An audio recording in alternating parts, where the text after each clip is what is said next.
All right. The election of 1932 is going to bring to the White House the only individual ever to be elected 4 times to the presidency, Franklin Delano Roosevelt. He would serve for a little over 12 years. He dies in the beginning of his 4th term. And in those 12 years, he would transform first the nation via the New Deal, and then the entire world via U.S. participation and Allied victory in the Second World War. It is Roosevelt, really, not by himself, obviously, but it is Roosevelt who creates the federal government as we know it today and America's superpower status in the world. For these accomplishments, he is usually listed as one of America's greatest presidents, usually in the rarefied company of George Washington and Abraham Lincoln. The irony about what I'm going to talk about today is that no one could have predicted, and no one did predict, that any of this would happen in 1932. Nor did anyone predict the extraordinary leadership that Roosevelt would provide. Indeed, neither his nomination nor his election were seen as expected if you had said January or even as late as the early spring of 1932. H.L. Mencken later made the comment that the 1932 Democratic and Republican nominating conventions were the most fateful in all of American history, but as he put it, quote, no one knew it at the time. And you'll hear this again and again from historians who speak here. These people did not know what we know. We have the advantage of hindsight. They did not know it. Now, what I'd like to do for you today is first explain how and why Roosevelt was able to obtain the nomination and win the presidency in 1932, but then turn to what he did and how he was able to win re-election 3 times and the enormous changes that would take place as a result of all of this. Now, many would argue, in fact, when I spoke with Seth and with Brian, we argued which of the FDR elections was the one to study. One can argue, I would argue, 36 and 40 are in many ways more important than 32. So, same is true of 44. But 36, 40, and 44 will not happen unless Roosevelt gets the nomination and wins in 1932. So let's go back to 1932. Wonderful year. The country is in the depths of the worst economic depression in its entire history. The statistics are staggering. I want to save them for a few minutes because they'll actually get worse in the beginning of 1933. But industrial production is down by more than 50% from the point it had reached in 1929. If you're a Democrat, you smell victory. But, huge but, your party has been racked by internal divisions throughout the decade of the 1920s. Will Rogers' famous quote, "I do not belong to an organized political party, I am a Democrat." In 1924, the party had ripped itself apart between its rural prohibitionist wing, rural dry wing, and its urban wet wing, and they went to 104 ballots, settled on a compromise candidate whom nobody knew, who was easily beaten by Calvin Coolidge. A resolution to condemn the Ku Klux Klan failed by 1 vote in 1924. Now, that's only 8 years. These divisions have not healed. Furthermore, the Democratic Party is not the liberal party that most of us know in 1932. Many of its leading figures are quite conservative. Now, the leading candidate for the nomination in 1932 is Franklin Roosevelt, governor of New York. The name recognition, distant cousin of Theodore Roosevelt. The electoral clout of New York State, it is the largest state at that time. And the fact that Roosevelt had been able to win re-election as governor in 1930, one of the few incumbents to remain in power in 1930, and a novel approach to the Depression in his home state. He had also shown in 1928 and again in 1930 that he had rural and urban appeal and could thus unite these fractious wings of the Democratic Party. But I'm going to say but a lot in this lecture. The Democratic nomination requires not a majority vote. It requires a 2/3 vote of the delegates at this time. And Roosevelt does not have the 2/3. He also has challengers, numerous challengers. The most important, the Speaker of the House of Representatives, John Nance Garner of Texas. And Garner is strongly supported by the newspaper baron William Randolph Hearst. Also, Al Smith, the former governor of New York, who had supported FDR, but they had had a huge falling out, and Smith, who had wanted the nomination in 24, couldn't get it, did get it in 28, beaten by Herbert Hoover, wants to run again. In the Massachusetts primary in April, Smith defeated FDR. He also defeated him elsewhere in New England. Then in May, Garner beat him in the California primary. Roosevelt attempted to get the 2/3 rule repealed at the last minute. That failed. On the first ballot, he got 664 1/4 votes. And don't ask me how they did the fractions, but 664, he is 100 votes short of the 2/3 needed. Smith is a distant second at about 202. Garner is third at about 90. But the great fear is the delegates pledged to Roosevelt are only pledged for the first ballot. And the great fear is that the delegates will now abandon him for a compromise candidate. That did not happen. On the fourth ballot, California abandoned Garner, and Garner also released his delegates from Texas to avoid another deadlock. That started a bandwagon which gave the nomination to FDR on the fourth ballot. Roosevelt then did something that no presidential candidate had ever done before. He flew to the nominating convention and decided to address it personally, to make the acceptance speech in person. And he pledged a, quote, New Deal for the American people. But he never defined what that New Deal was going to be. Indeed, the platform in 1932 for the party was extremely conservative, and the major issue was none of the issues of the New Deal. What was the major issue? Liquor. Huge debate, again, between the dries and the wets about prohibition. John Dewey wrote, "Here we are, in the midst of the greatest crisis since the Civil War, and the only thing the two national parties seem to want to debate is booze."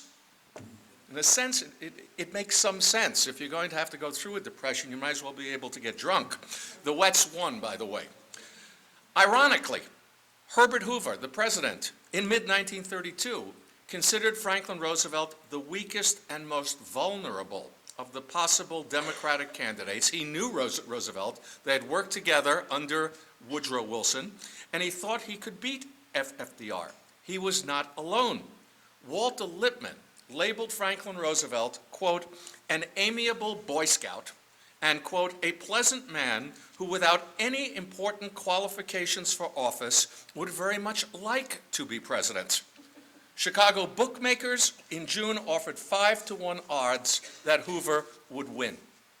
But Hoover and the others grossly underestimated Franklin Roosevelt's abilities as a candidate. And that was one of many miscalculations and blunders that Herbert Hoover made. His biggest one, he thought the Depression was about to end in June of 1932. It didn't. It just got worse and worse, and Roosevelt hammered at the economic issues. Bill Clinton did not invent the idea, it's the economy, stupid. Roosevelt did. Whether any of the other Democratic candidates would have is an interesting point. We don't have an answer to that, but Roosevelt just slammed away at this issue. By this time, nearly 25% of the workforce is unemployed. Now, Roosevelt also slams away at Hoover as the do-nothing president. That is campaign propaganda. It was not true. Hoover did more as president to have the federal government try to end a depression than any previous president had done. But he would never agree to direct relief for people who were out of work and had no money and no food. He would agree to bail out the banks that were about to collapse. So you can imagine the image that he had. Here's a guy who's willing to help the banks, but not the people. To make Hoover's image even worse, in July, World War I veterans demanding early payment of their bonuses from World War I had marched on Washington and camped at Anacostia Flats. Fearing a revolution, the army was sent out. It shocked the public. Douglas MacArthur, the Chief of Staff of the Army, using all the equipment that he had, routed the bonus marchers. There's an extraordinary picture of Roosevelt with two of his aides, Dwight Eisenhower and George Patton, in this, I don't know what you want to call it. Donald Ritchie, in a new book on the 1932 election, put it perfectly. Scenes of the Army attacking its own war veterans caused movie audiences to hiss when Herbert Hoover's image appeared on the screen. While that is going on, Roosevelt barnstorms the entire country, thereby dispelling any idea that his polio, Roosevelt is paralyzed from the waist down, but this dispels any idea that his polio would be a hindrance. It also, his confidence, his courage begin to serve as a metaphor as to how he would confront the Great Depression. Ritchie points out that there was an unofficial deal made with the press. FDR would give them great photo opportunities. In return, there would be no shot of FDR being carried or in a wheelchair. But Roosevelt's proposals in this campaign are very vague, and he talks out of both sides of his mouth depending on what would appeal to his audience. Hoover, I think correctly, referred to him as, quote, a chameleon on plaid. He would say whatever his audience wanted to hear. He did make some statements that foreshadowed some of the later New Deal. But he also, if you can believe this, he attacked Herbert Hoover for too much government spending and promised to cut government spending by 25% if elected president. You can read the statements of Hoover and FDR and you think, wait a minute, this has been put with the wrong person. It should be the other way. His first major biographer, James Burns, said bluntly, Roosevelt, quote, had no program to offer in 1932. Only a collection of proposals, some well thought out, others vague to the point of meaninglessness. On election day, Roosevelt swept to victory, nearly 23 million votes, as opposed to Hoover's 15,760,000. He took 42 of 48 states and 472 electoral votes to Hoover's 59. He lost only Pennsylvania, Delaware, Connecticut, New Hampshire, Vermont, and Maine.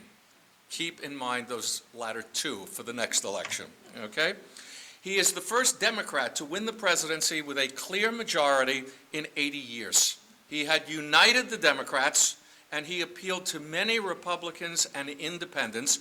Democrats also took the Senate, 59-37, and the House, 312-123. But most of this is, by this point, I would argue, simply anti-Hoover.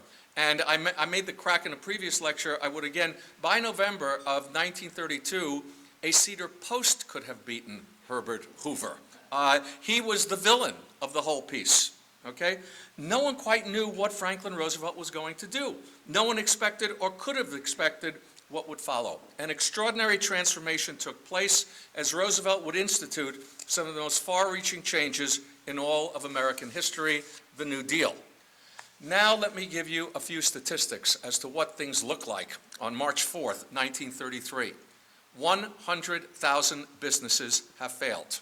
The gross national product has been cut in half. Farm income and farm prices are cut by 50%. The price of milk is down to 2 cents a quart, and farmers are turning to violence, blocking shipments to market and dumping milk into the middle of the road.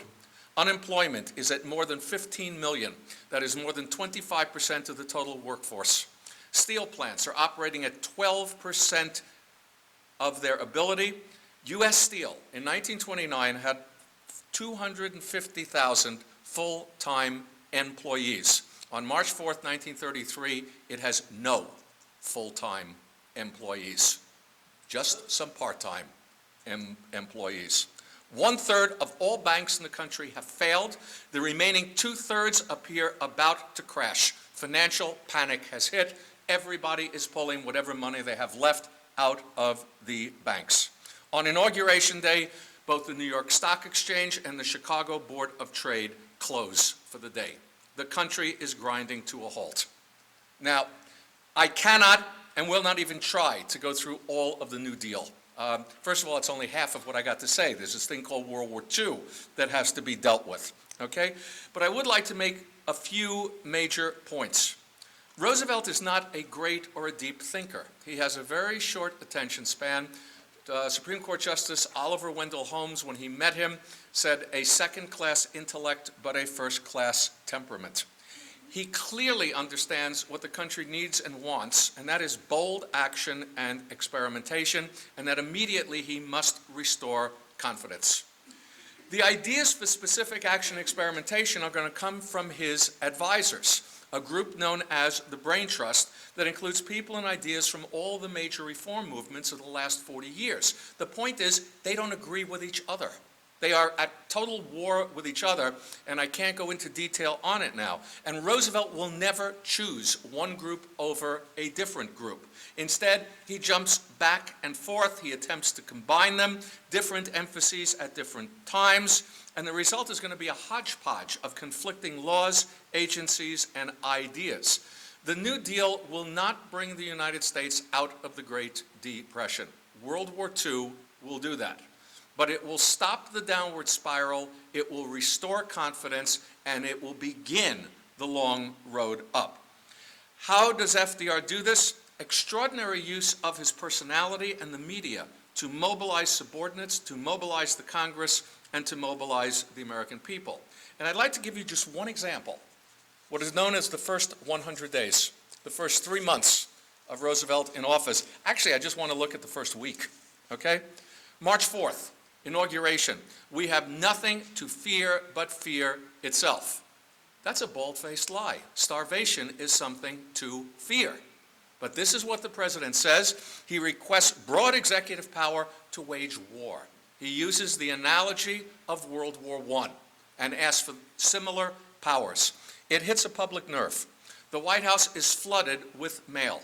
Under Hoover, the White House had gotten about 600 letters per day. Roosevelt, in his first week, received 450,000 letters. The next day, he declares a bank holiday. Nice choice of words. He shut every bank in the country. Okay, but what did he do? Called it a holiday. Okay?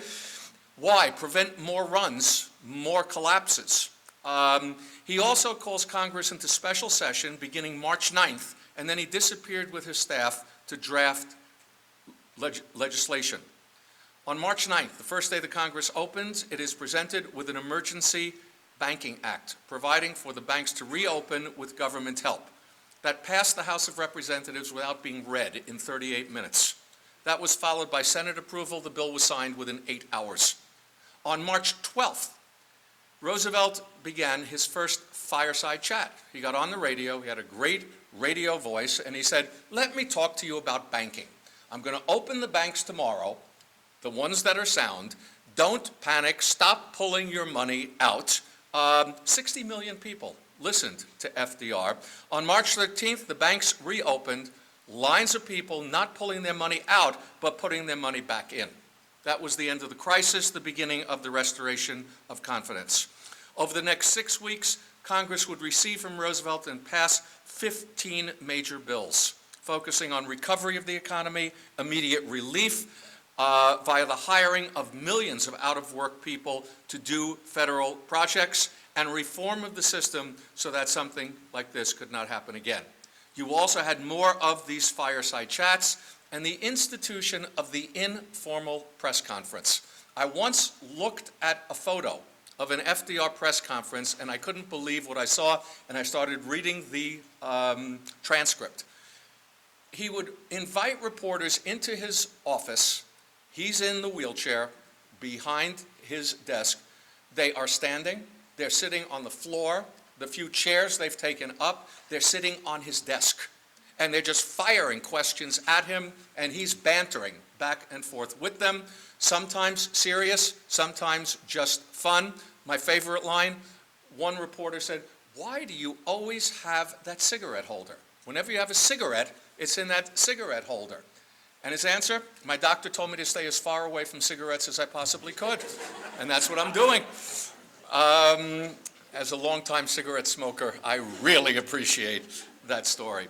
The result is a massive upsurge in public confidence. The downward spiral ends, but there is no real recovery to 1929 levels.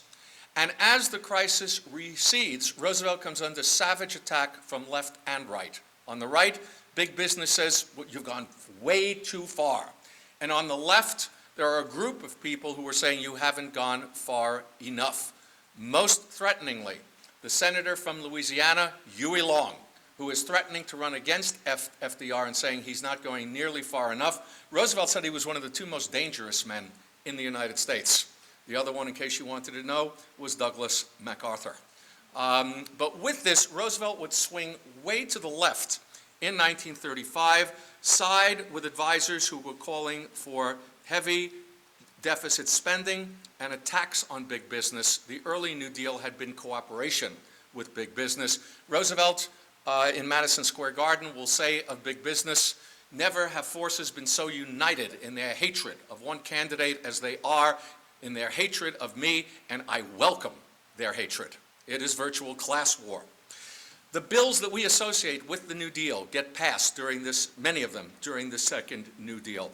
Work relief for 1/3 of all the jobless under the Works Progress administration, the Social Security Act, the Wagner Labor Relations Act, rural electrification, and special New Deals for different groups in the United States, African Americans, Native Americans, new immigrant groups who are now welcomed into the political system. Interesting statistic. Under Roosevelt, there will be 59 new judges who are either Catholic or Jewish. Under Harding, Coolidge, and Hoover, the total appointed from these two groups had been 16. There is a change taking place there. Roosevelt's two key advisors are named Tommy Corcoran and Benjamin Cohen by this point. Also a special New Deal for women, Frances Perkins as the first female cabinet member, Eleanor Roosevelt's total redefinition of what it means to be First Lady. As a result of all this, Roosevelt will be reelected in 1936 over Alf Landon by the greatest majority in all of U.S. presidential history. Nearly 28 million votes to 16,675,000 for Hoover. Not Hoover, excuse me, Landon, 60% of the popular vote. The electoral victory, 523-8. Every state except Maine and Vermont. The comment had been up until this point, as goes Maine, so goes the country. Jim Farley, Roosevelt's campaign manager, changed that. As goes Maine, so goes Vermont. The Republican Party, realize, had been the majority party of the country since the election of William McKinley over William Jennings Bryan in 1896. The only Democrat elected during this time, Woodrow Wilson, had been elected in 1912 because the Republican Party split. Theodore Roosevelt split off, and in 1916 he won by the barest of numbers. The California vote changed overnight. But the Republicans had been the majority party. Roosevelt has now made the Democratic Party the majority party of the country, and it will remain that for the next 40 to 50 years. Furthermore, that party is now fully associated with a redefined liberalism, with a new base of the urban cities, ethnic votes, union votes. Roosevelt in 1936 gets 5 million more votes than he had in 1932. It is a fundamental shift in U.S. political history. And I think you can see why some claim 36 is really the election you need to look at. Ironically, Roosevelt, ready for drastic action, does very little during his second term. He oversteps his bounds. He attempts to pack the Supreme Court. That breaks his magical hold over Congress. He thinks the worst of the Depression is over and he can cut federal spending. That leads to a major recession in 1937-38. And he attempts to purge conservatives out of the party in the 1938 primaries, and that fails. As if all that is not enough, World War II begins during his second term, and that shifts public attention, and it will shift our attention now too. Now, by the 1930s, as war clouds were gathering, the Congress concluded that the United States had made a mistake in entering World War I and passed a series of neutrality acts to outlaw the practices that supposedly had led the United States into World War I. So no loans to belligerents, no arms sales to belligerents, no U.S. ships in war zones, no U.S. passengers in war zones. You're a belligerent power, you want to buy something, you come over here, you put cash down on the barrel, and you carry it away in your own ships. Cash and carry. Okay? Roosevelt concurred. He signed these bills. Whether he believed them or not is open to question. The primary reason, many congressmen who supported these bills also supported the New Deal. And the New Deal was Roosevelt's primary issue. He was not willing to lose their votes for a foreign policy issue. All of that began to change in 1939 when World War II started. Roosevelt made clear, and the public agreed, that this time the United States was not neutral in thought as well as action. It was definitely pro-Allied. Roosevelt had the Congress repeal the arms embargo so that Britain and France could buy war material from the United States, but he did little else until the unbelievable happened. Everyone expected World War II would be a repeat of World War I. 4 years of bloody stalemate until finally the Allies won. Instead, in 6 weeks in 1940, Hitler's armies conquered Western Europe: Denmark, Norway, Belgium, Luxembourg, Holland, and France. Britain stood alone and appeared to be next. That led to a revolution in public thinking. Germany was now on the Atlantic and potentially a mortal threat. Roosevelt would respond in an interesting manner in the summer of 1940. He appoints Republicans who support aid to Britain as his Secretary of War and Secretary of the Navy: Henry Stimson, the former Republican Secretary of State, and Frank Knox, the vice presidential nominee for the Republicans in 1936. He also requests and gets massive defense expenditures, the first billion-dollar defense bills in all of U.S. history, the first peacetime draft in U.S. history, and aid to England. Arms sales, the destroyer bases deal. Now, the public overwhelmingly favors aiding Britain, but just as overwhelmingly wants to stay out of war. Now, you and I may say that is not very logical, but you look at the public opinion polls and there it is crystal clear. Do you support aid to England? 80 to 90% say yes. Should the United States enter the war as an ally of England? 90% no. Okay? Roosevelt agrees and comes up with an interesting argument. Aid to England will keep us out of war. As long as England survives, we have no need to enter the war. Does he believe it? We will never know. I think that he does, but we can argue that during the question and answer period. Roosevelt also decides that no one else can handle this crisis, so that he is now going to run for a third term. By appointing Stimson and Knox to his cabinet, he hopes to make aid to England a non-issue in the election of 1940. And he gets lucky. The Republicans nominate an internationalist who supports aid to England, the dark horse candidate Wendell Willkie. Nevertheless, Roosevelt needed to reassure the public his famous statement, I've said it once, I will say it again, your boys are not going to be sent off to fight in foreign wars. He did it unless we are attacked. He defeated Willkie, same number of popular votes as he had gotten in 1936, but a smaller total percentage of the votes, and fewer electoral votes, 449 to 82. Still, he has a strong mandate. With that mandate, he now proposes that since Britain is running out of funds, the United States give war material to Great Britain. his famous analogy. Suppose your neighbor's house is on fire and he comes over to you saying, "Neighbor, I'd like to borrow your garden hose." Do you ask him for cash on the barrel, or do you loan him the hose on the grounds, A, he's your neighbor, and B, if that fire spreads, it's going to hit your house next? And on those grounds, he says, the United States should become, quote, "the arsenal of democracy," and lend or lease war material to England free of charge. The critics cry foul. Senator Burton Wheeler of Montana compares Lend-Lease to the New Deal's Agricultural Adjustment Act. Instead of plowing under every fourth acre, Wheeler says it will plow under every fourth American boy. Senator Robert Taft of Ohio compares war material to chewing gum. After it's been used, do you really want it back? Vermont Senator George Aiken, in his first vote in the Senate, votes against Lend-Lease on the grounds that it is granting the president an enormous amount of discretionary executive power. That critique was prophetic. For after Lend-Lease passes Congress, Roosevelt massively expands executive power and makes the United States an unofficial belligerent in the war against Germany. Numerous examples can be given, but the one that I want to focus on here for a minute, as Commander-in-Chief, head of the U.S. Navy, he will order the Navy to, quote, "patrol hemispheric waters." And of course, he defines what hemispheric waters are. At first, it's a zone 300 to 1,000 miles out. Then he says, well, I think Greenland is really in the Western Hemisphere, so let's include that.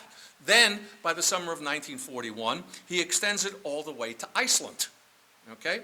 And in September, he announces that a U.S. destroyer, the USS Greer, had been wantonly attacked by a German submarine in these waters, and he gives orders to the U.S. Navy to shoot German U-boats on sight. Not mentioning that the Greer had been following the U-boat, trailing it, radioing its position back to a British fleet, which had then sent aircraft out that had been dropping depth charges on the submarine. Okay? Keep that in mind as we go on here. In October, Roosevelt will request and get the repeal of the Neutrality Acts, and by November, U.S. merchant ships are armed and carrying Lend-Lease supplies to England, and they are being escorted by U.S. naval vessels, which are in an undeclared shooting war, another quasi-war. This time, instead of France, it is Germany. Now, we all know that officially war does not come in the Atlantic, it comes in the Pacific theater. I'm not going to go into what happened here in depth. I'd be very happy to during the question and answer period. Japan decides to go for self-sufficiency in Southeast and East Asia. It has been making war in China with American oil and steel. The United States begins to embargo war supplies. Japan decides on two things: to go for self-sufficiency and to sign a new treaty of alliance with Germany and Italy, the tripartite pact, saying if any one of us is attacked by any presently neutral country except the Soviet Union, the other two will come to the defense of the attacked country. What country could they be talking about? What country is presently neutral besides the Soviet Union? Hint, we're not talking about Switzerland here. Okay? This pact was aimed directly at the United States. It was a diplomatic bluff. Okay? But it was taken seriously, and the American response will be a full embargo against the Japanese, a freeze of all Japanese assets, at which point the Japanese decide we're going south to get our oil and steel. There's only one force that can stop us, which is the U.S. fleet at Pearl Harbor, so we will launch a surprise attack to destroy that fleet, which is what they do. Hitler then responded by declaring war on the United States 3 days later, and the United States is fully in this war. Winston Churchill received news of the Pearl Harbor attack the same day that he received news that the last German offensive in front of Moscow had been thrown back and that the Soviets had successfully counterattacked. Hitler had invaded Russia in June of 1941. He wrote in his memoirs, one of my favorite Churchill lines, "So we had won after all." And saturated and satiated with emotion, he said, "I went to bed that night and I slept the sleep of the saved and the thankful. Britain is no longer alone. It is now part of an incredibly powerful coalition that can win the war if the industrial power and manpower of the coalition can be mobilized and coordinated into a true allied effort. That is far from easy or preordained. The Axis powers hold the strategic initiative in all theaters, and they are on the verge of total victory in early 1942. In addition, alliances are notorious for their inability to agree. It enables their enemies to defeat them piecemeal, which is what happens throughout most of recorded history. Allies have different policies, different strategies. The Allied coalition in World War II will work. It is one of the most successful coalitions in all of world history. It will come back from the brink of total defeat to achieve total victory by 1945. And the United States under Roosevelt will play critical roles here in three areas. A massive and successful mobilization of the United States on the home front, a huge expansion of American military forces, and a huge diplomatic role for the United States in keeping the coalition functioning. Briefly, how did all of this work? Roosevelt had said he wanted the United States to be the arsenal of democracy, to produce enough war material for the Allies and for its own forces. He believed correctly that the United States could do so due to its huge industrial capacity, which had not been used. It was underused during the Great Depression and was therefore available for such use. There was also the ability to build more industry for the war because the United States is protected behind two oceans. It is the only major belligerent that is not invaded or bombed during World War II. Does it work? Yes. But in order to make it work, Roosevelt realizes he has to make peace with big business. The way he put it, when the illness of the patient was the Great Depression, we called on Dr. New Deal. Now the patient has a problem that is quite different, so we call in a different specialist, Dr. Win the War. And the war with business ends. Businessmen are invited into Washington. They are personified by the so-called dollar-a-year men. Businessmen who come to work in Washington, don't worry, they get paid more than $1 a year. That's their federal pay. Their own corporations continue to pay them. Why? Because it is patriotism, but it's also lucrative. The other key, the cost-plus contract. If you have a contract with the U.S. government for war material, you will be guaranteed that your costs will be covered plus a healthy profit. No problems here. Does it work? Oh yeah. By the end of 1942, U.S. war production is equal to that of all of the Axis powers put together. By the end of 1944, it is double that of all the Axis powers put together. I could cite you statistics for hours.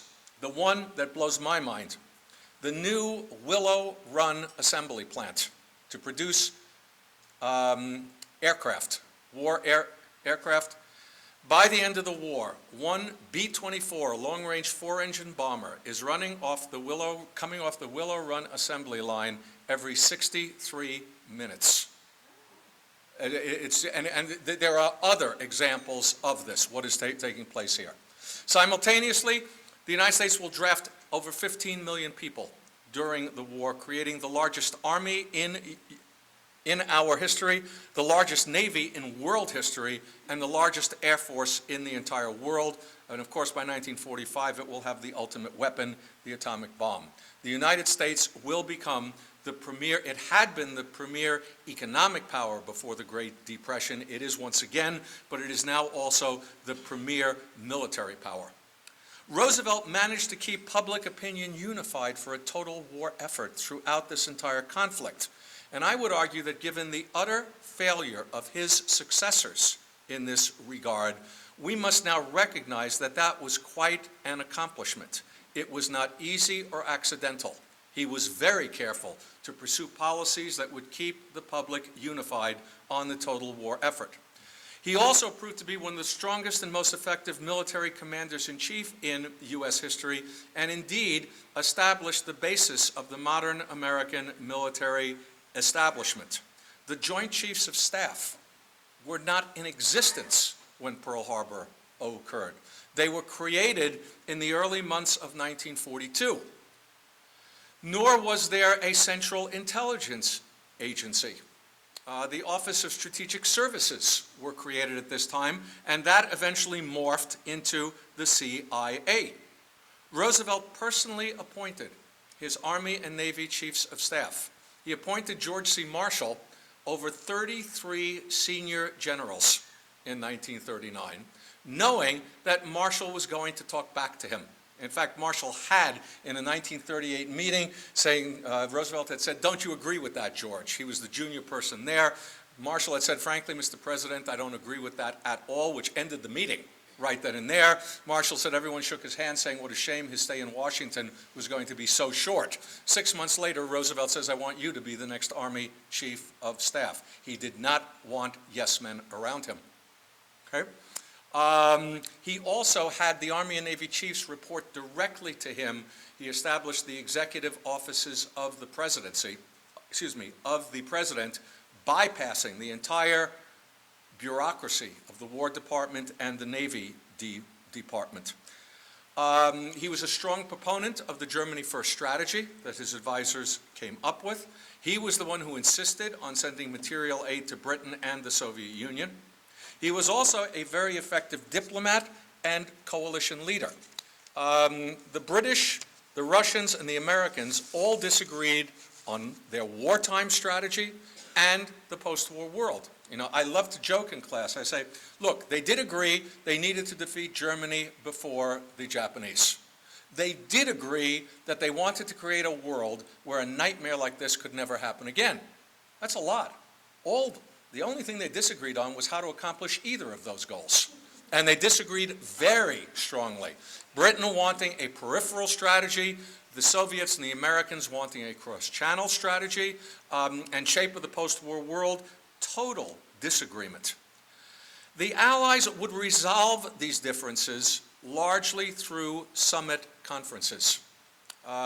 Roosevelt, Churchill, and Stalin would meet twice, Tehran and Yalta. Roosevelt and Churchill would meet 10 times, and Roosevelt, Churchill, and Chiang Kai-shek would meet once. Roosevelt would enunciate unconditional surrender during one of these meetings as the key Allied policy, which, by the way, was nothing new. That was the unstated lowest common denominator and goal of the coalition from day one, for two reasons.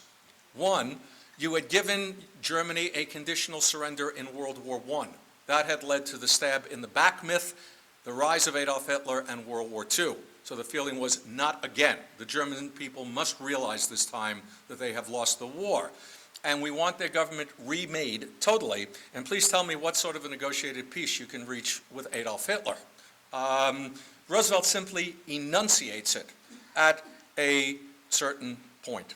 He also enunciates his idea that the great powers who win the war will create the post-war world. This gets fused with the idea of a new League of Nations via the creation of the Security Council, where the great powers will have veto. And it's interesting, the name given, United Nations, that is the name of the alliance. The declaration by the United Nations, January 1st, 1942, is the official name of what Churchill called the Grand Alliance. It's then given to the international body. Roosevelt is accused here of naively appeasing Joseph Stalin. I'm not going to go into it in detail now. I'll be happy to again during the question period. I would argue that is simply not true. What you had in both of these meetings with Stalin were the compromises that were necessary to keep the coalition together long enough to win the war. Now, in the midst of the war, Roosevelt is reelected to a fourth term over New York Governor Thomas Dewey. The fourth election is the closest of the four, about 25,600,000 votes to 22 million. 53.5% of the vote to 46%. Still a healthy victory in the Electoral College, 432 to 99.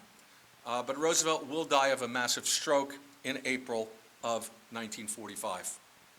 Okay, so conclusions. What then is so important about the election of 1932? I would argue essentially that it brought to the presidency FDR, who then transformed both the country and the world. As his critics have noted, Roosevelt's New Deal did not end the Great Depression. World War II did. But take a look at what the New Deal did accomplish. It stopped the downward spiral. It began the recovery of this country. It saved the capitalist system by transforming it and creating the welfare state. In the process, it may well have saved our democratic political system. Look at the tyrannies that many other societies around the world selected during this economic crisis. Roosevelt's New Deal massively expanded the size and role of the federal government, and that may have been the most profound change. Roosevelt enunciated it in 1938. Government, he said, has a final responsibility for the well-being of its citizens. If private endeavor fails to provide work and relief, those suffering hardship from no fault of their own have a right to call upon government for aid, and a government worthy of its name must make a fitting response. Within this greatly expanded federal government, you have a massive growth in presidential power. The modern presidency, as we know it today, is created during this time as the centerpiece of the federal government. You also see the creation of a new Democratic political coalition and the new Democratic majority party.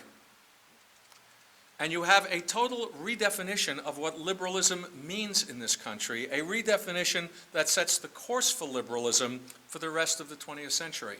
Harry Truman's Fair Deal, John Kennedy's New Frontier, Lyndon Johnson's Great Society all flow directly from the New Deal. Now, many criticize the New Deal today for its dangerous expansion of federal and executive power and for its numerous failures. And there were many numerous failures. But we need to look at the successes as well. Do I have this piece of paper here? It's disappeared. William Leuchtenberg, giving a speech in the 1980s, which was then published, about the New Deal and what it did accomplish, wrote what I think may be the longest sentence in the history of the English language. Okay? It stretches across this entire page. This whole paragraph is the sentence. Let me start reading it, okay? What did the New Deal do?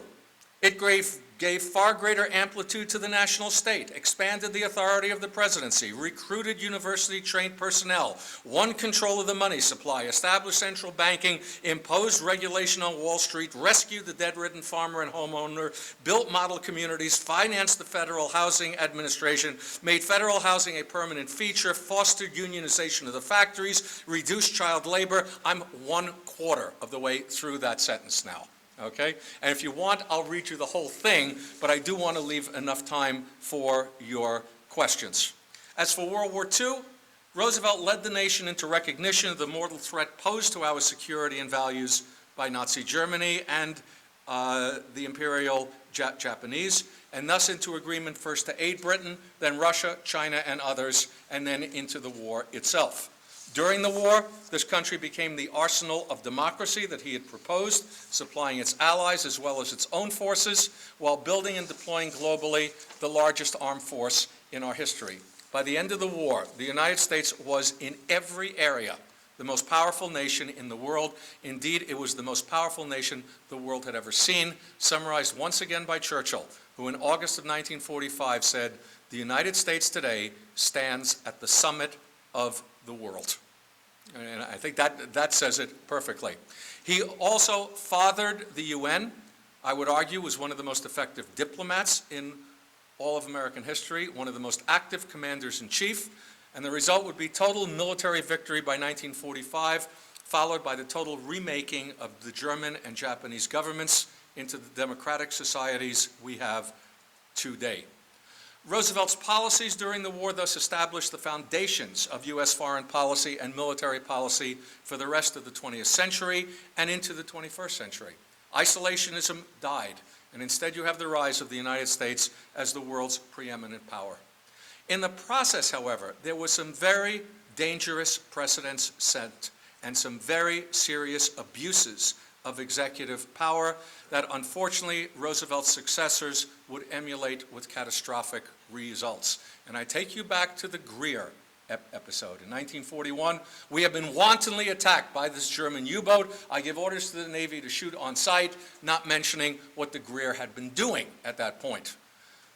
There was a young congressman from Texas who had just been elected at that point, named Lyndon Baines Johnson. The similarities between the Tonkin Gulf episode of 1964 and the Greer episode of 1941 are extraordinary. Senator J. William Fulbright put it perfectly. Roosevelt's deviousness in a good cause made it much easier for Lyndon Johnson to practice the same type of deviousness in a bad cause. Furthermore, there was a huge expansion of presidential power and really the birth of the imperial presidency as we know it. So it's a mixed bag, but it's a bag we cannot escape today. It has dominated our history for really all the years since 1932. So I end with the crack that I began with from H.L. Mencken, that the 1932 conventions were the most fateful in all of American history, but, quote, no one knew it at the time. Let me take some questions from you now. How much blame do I give Roosevelt for our Navy being asleep at Pearl Harbor? There has been in each generation a conspiracy theory that Roosevelt set up the fleet at Pearl Harbor as the backdoor to war. I could spend an hour going through all the reasons why that is not true. That is a classic example of hindsight. But the question of responsibility as Commander-in-Chief is a different matter. We had broken the highest Japanese code, which said that if agreement is not reached by November 29th, quote, things are automatically going to happen. And everyone knows what that means. So much so that Chief of Staff Marshall and Chief of Naval Operations Stark send out a message to all Pacific commanders. Consider this a war warning. Okay?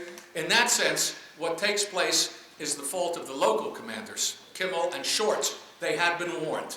On the other hand, those of you in the service know to keep a war warning going day after day after day is not easy. It was not taken seriously. Did American intelligence know that Pearl Harbor was going to be attacked? No. You saw Japanese troop ships steaming south. You knew the Japanese needed oil, tin, and rubber. You assumed they were going to hit the Dutch East Indies and British Malaya and would probably attack the Philippines along the way, but not Pearl Harbor. You didn't think it was in their capacity to do it. In addition to that, Roosevelt's Army and Navy chiefs had asked him to avoid war with Japan at all costs, so as to avoid a two-front war. As the commander-in-chief in the chain of command, he has to bear ultimate responsibility for what happened, but I come down blaming the local commanders for not taking the war warning seriously enough. The country basically was not thinking in wartime terms, was the way I would put it. And I know one can argue that, but I will, the conspiracy theory I throw away. My wife, after all these years, understands me perfectly. When she hears a conspiracy theory about history, she says, my husband does not believe in conspiracy theories. He thinks human beings are too stupid to pull them off. Yes? How did Oliver Wendell Holmes was a smart guy? How did he get it so wrong, or did he have it wrong? No, he had it right. A second-class intellect, but a first-class temperament. Roosevelt is not a deep thinker. He was impressed by Roosevelt's ability on a personal level and saw the makings of a brilliant politician here. But the comment, you never gave Roosevelt a memorandum that was more than 1 page in length because he wouldn't read it. He had a very short attention span. He was a master politician, but he was not a deep thinker. And I think Holmes picked that up very, very clearly. So I would argue that Holmes got it right. What was Roosevelt's working relationship like with MacArthur? What was his working relationship like with MacArthur?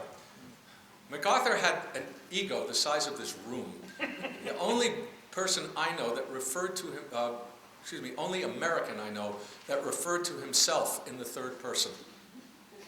You know, not I, it was he or MacArthur says. As I said, Roosevelt considered him one of the two most dangerous men in the United States and was very happy when he went off to train the Filipino army.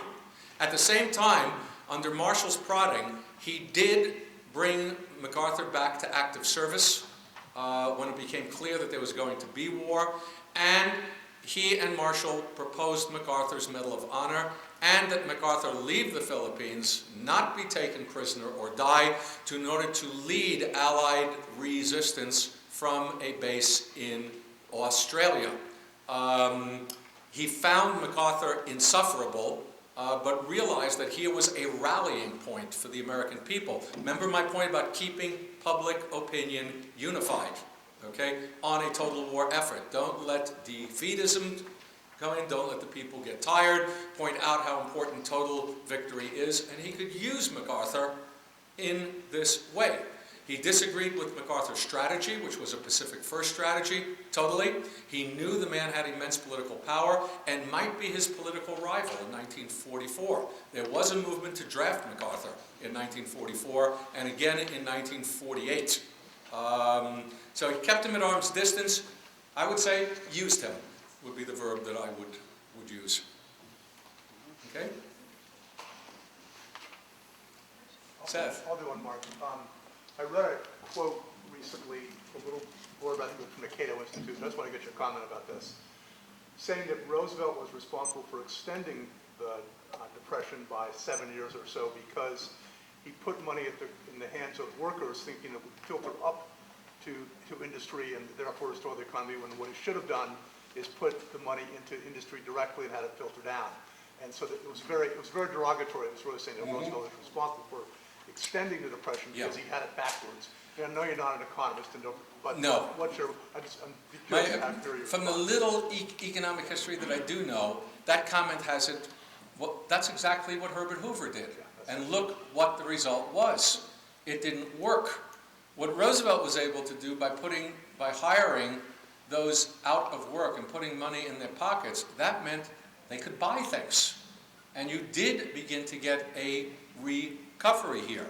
Roosevelt's errors in this regard, one, not choosing a consistent line of action with all the reform movements, but having them at war with each other. I mean, you know, at one point, he told warring advisors who had come up with diametrically opposed plans, 180 degrees opposed. He said, you go into that room and come up with a compromise bill in 60 minutes. Well, it is not possible. So you got this hodgepodge, okay? That, I'd say, was a problem. Cutting federal spending in 1937, thinking the worst was over, wiping out so many of the gains that had been made, was a monumental error. But no, I would say that putting people to work, putting money in people's hands, just the psychological boost. I think we also forget, we assume that this democratic form of government would have continued. We go back to the opening lecture this morning. What Roosevelt does is as important in its own way as what happens in 1800. Okay? Please take a look at the leadership around the world in the mid to late 1930s. What a crew! Mussolini in Italy, Adolf Hitler in Germany, Franco in Spain, Salazar in Portugal, Stalin in Russia, dictator after dictator. A lot of historians ask why the American people had not risen up in violent rebellion and overthrown the system by 1932. And one answer is they were going to give the system one more chance to see if it could do something. And this is what you got as a result of all of that.